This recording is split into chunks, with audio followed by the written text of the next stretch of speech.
अगला अध्याय। रात को परम सुंदर सजे हुए वासगृह में शयन करके प्रातःकाल भगवान शिव का जनवासे में आगमन।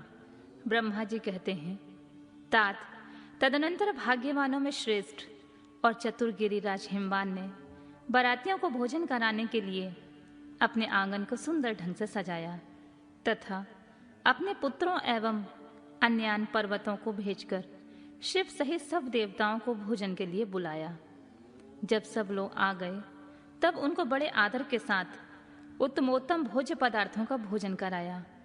भोजन के पश्चात हाथ मुंह धोकर कुल्ला करके विष्णु आदि सभी देवता विश्राम के लिए प्रसन्नता पूर्वक अपने अपने डेरे में गए। मैना की आज्ञा से साध्वी स्त्रियों ने भगवान शिव से भक्तिपूर्वक प्रार्थना करके उन्हें महान उत्सव से परिपूर्ण सुंदर वास भवन में ठहराया।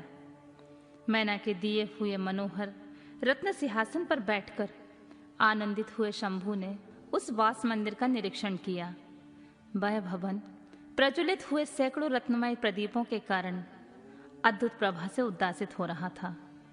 वहां रत्नमय पात्र तथा रत्नों के ही कलश रखे गए थे।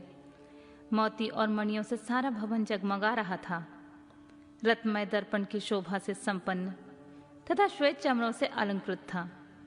मुक्ता मणियों की सुंदर मालाओं से आविष्ठित हुआ वह वासभवन बड़ा समृद्धिशाली दिखाई देता था। उसमें कहीं उपमा नहीं थी।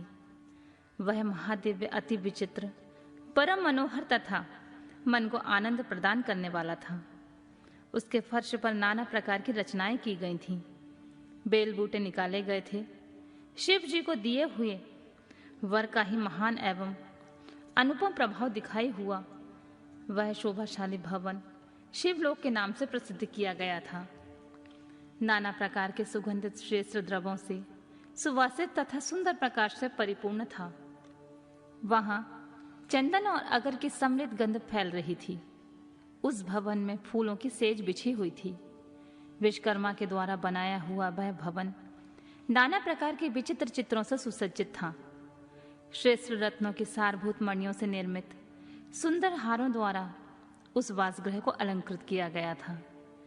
उसमें विश्वकर्मा द्वारा निर्मित कृत्रिम वैकुंठ, ब्रह्मलोक, कैलाश, इंद्र भवन तथा शिवलोक आदि दिख रहे थे। ऐसे आश्चर्यजनक शोभा से संपन्न उस वास भवन को देखकर गिरिराज हिमालय की प्रशंसा करते हुए भगवान शंकर बहुत संतुष्ट हुए। वहां अति रमणीय रत्न जड़ित उत्तम पलंग पर परमेश्वर शिव बड़ी प्रसन्नता से लीला पूर्वक सोए। इधर हिमालय ने बड़ी प्रसन्नता से अपने समस्त भाई बंधुओं एवं दूसरे लोगों को भी भोजन कराया तथा जो कार्य शेष रह गए थे उन्हें भी पूर्ण किया। शैलराज हिमालय इस प्रकार आवश्यक कार्य में लगे हुए थे और प्रियतम परमेश्वर शिव शयन कर रहे थे।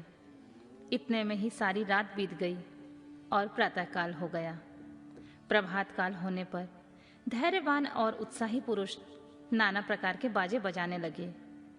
उस समय श्री विष्णु आदि सभी देवता सानंद उठे और अपने इष्ट देव देवेश्वर शिव का स्मरण करके वहां से कैलाश को चलने के लिए जल्दी जल्दी तैयार हो गए। उन्होंने अपने वाहन भी सुसज्जित कर लिए। तत्पश्चात धर्म को शिव के समीप भेजा। योग शक्ति से संपन्न धर्म नारायण की आज्ञा से वासगृह में पहुंचकर योगेश्वर शंकर से समायोचित बात बोले। प्रथम गणों के स्वामी महेश्वर, उठिए उठिए, आपका कल्याण हो। हमारे लिए भी कल्याणकारी होइए। जनवासी में चलिए और वहां सब देवताओं को कृतार्थ कीजिए। धर्म की यह बात सुनकर भगवान महेश्वर हंसे।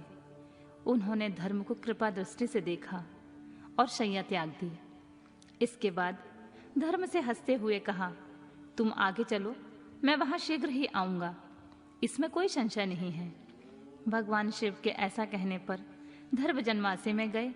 तत्पश्चात शंभु भी वहां जाने को उद्यत हुए। यह जानकर महान उत्सव मनाती हुई स्त्रियां भी वहां आईं और भगवान शंभु के युगल चरणार बिंदों का दर्शन करते हुए मंगल गान करने लगी। तदनंतर लोकाचार का पालन करते हुए शंभु प्रातः कालिक कृत्य करके मैना और हिमालय की आज्ञा ले जनवासे को गए।